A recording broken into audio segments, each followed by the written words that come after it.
HRC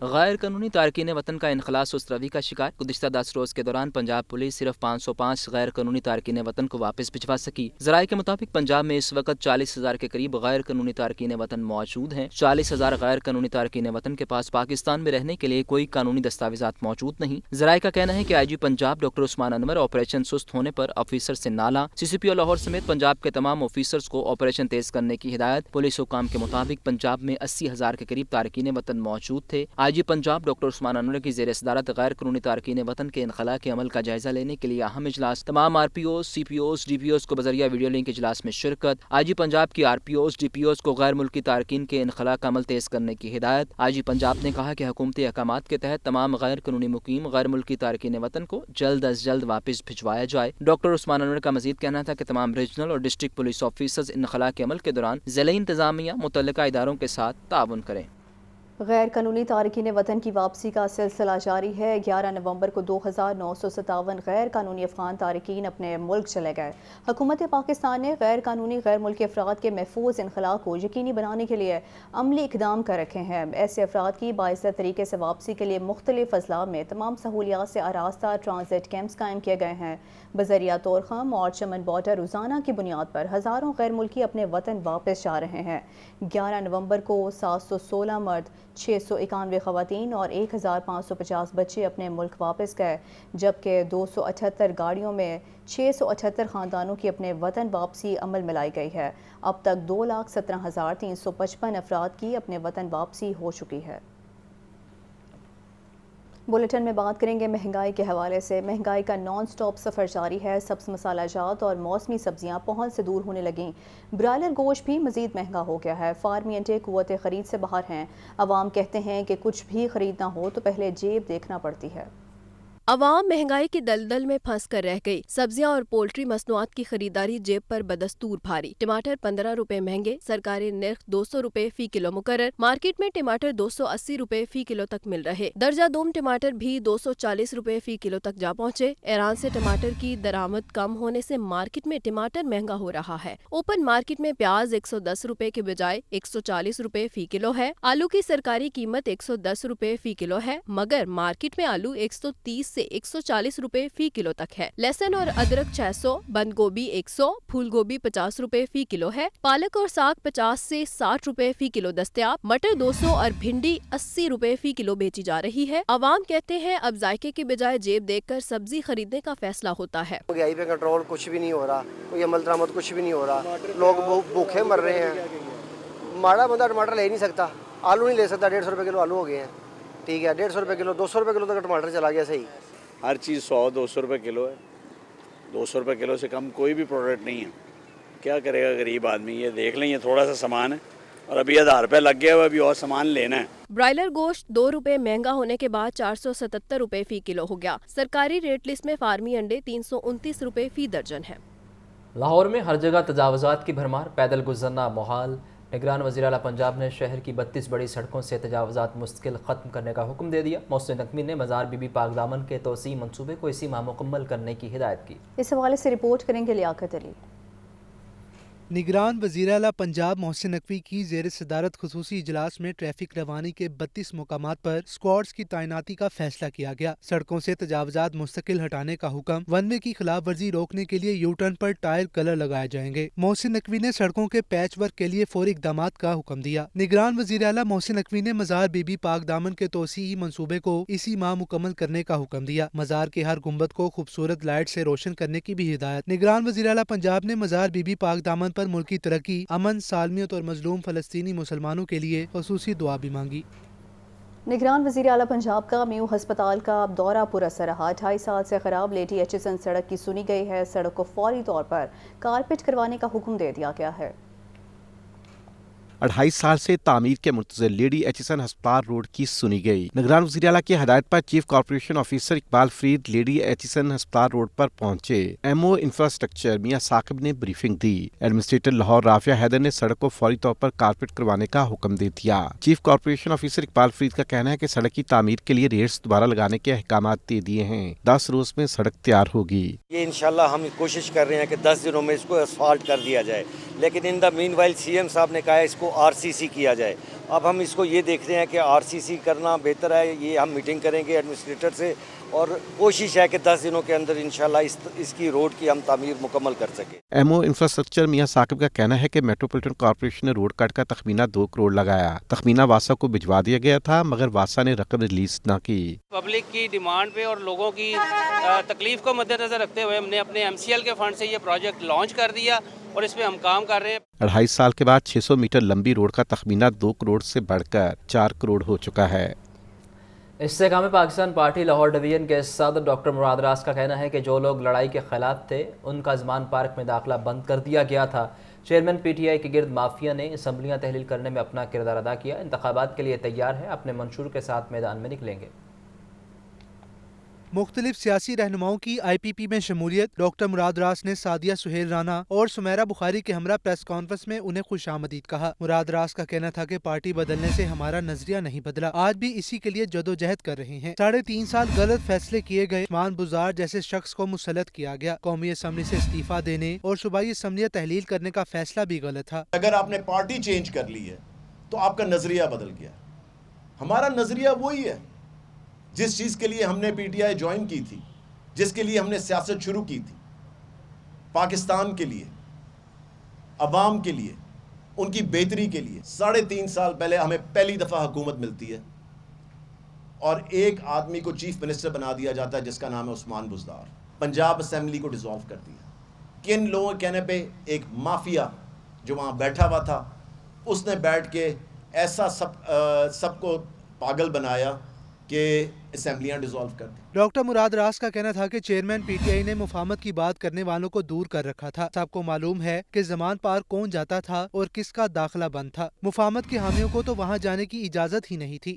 آخری 1 سال کے اندر تو بالکل ہم میں سے میرے خیال سے کوئی پچھلے 6-7-8 مہینے میں جا ہی نہیں سک رہا تھا اندر زمان پاک کے, کیونکہ سب کو پتا تھا کہ انٹری بند ہے. جو لوگ سمجھتے ہیں کہ لڑائی, مار کٹائی کی سیاست, احتجاج کی سیاست, ان چیزوں سے تھوڑا پرے رہنا چاہتے ہیں کہ تھوڑی بیٹھ کے بات چیت ہونی چاہیے, یہ سب چیزیں ہونی چاہیے, ان کو بالکل آؤٹ کر دیا گیا, ان کو بالکل دیوار سے لگا دیا گیا. ڈاکٹر مراد راز کا کہنا تھا کہ IPP اپنے منشور کے ساتھ انتخابی میدان میں نکلے گی. جہانگیر ترین اور علیم خان نے روڈ میپ دے دیا ہے, ہم اپنی حیثیت میں الیکشن لڑیں گے. کیمرامین نعمان کے ساتھ لیاقت علی, لاہور نیوز. تو خبر یہ ہے کہ مسلم لیگ نون کے قائد میاں نواز شریف کل سے دیگر صوبوں میں سیاسی سرگرمیوں کا آغاز کریں گے. سابق وزیر اعظم نواز شریف کل بلوچستان کے دورے کے لیے کوئٹہ روانہ ہوں گے. مسلم لیگ نون کے قائد میاں نواز شریف اپنے دورہ بلوچستان کے دوران 20 سے زائد اہم سیاسی شخصیات سے ملاقاتیں کریں گے. سابق وزیر اعظم نواز شریف سے ملاقات کے بعد بلوچستان کے اہم سیاسی کھلاڑی مسلم لیگ نون میں شامل ہونے کا اعلان بھی کریں گے. مسلم لیگ نون اور بلوچستان عوامی پارٹی کے درمیان سیٹ ایڈجسٹمنٹ کے معاہدے کا بھی اعلان متوقع ہے. مسلم لیگ نون کے صدر شہباز شریف بھی نواز شریف کے ہمراہ بلوچستان جائیں گے.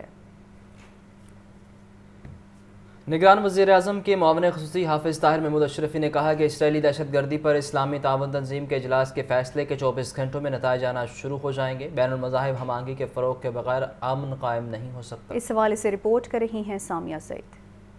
نگران وزیر اعظم کے معاون خصوصی حافظ طاہر محمود اشرفی کی 9 لکھہ چرچ آمد. حافظ طاہر محمود اشرفی نے پریس کانفرنس کرتے ہوئے کہا کہ افسوس ہے کہ مٹھی بھر لوگوں نے فلسطینیوں کے ساتھ ساتھ مسیحیوں کو بھی دہشت گردی کا نشانہ بنایا. تمام مذاہب انسانیت کا درس دیتے ہیں. پاکستان کی ترقی, استحکام اور خوشحالی اس وقت تک نہیں ہو سکتی جب ہم ایک دوسرے کو تسلیم نہیں کریں گے. ہم یہ عزم رکھتے ہیں کہ ہم نے پاکستان کو مضبوط بنانا ہے, اور پاکستان میں مضبوطی تب آئے گی جب اس طرح ہم ہاتھوں میں ہاتھ لے کے کھڑے ہوں گے. نگران وزیر کے معاون خصوصی نے مزید کہا کہ بین المذاہب ہم آہنگی کے فروغ کے بغیر امن قائم نہیں ہو سکتا. آئین پاکستان کے مطابق ہم سب ایک ہیں. سب کو مل کر پاکستان میں تعلیم و امن, صحت و مکالمے کو فروغ دینا ہوگا. بین المسالک, بین المذاہب ہم آہنگی یہ بنیاد ہے پاکستان کی ترقی کی.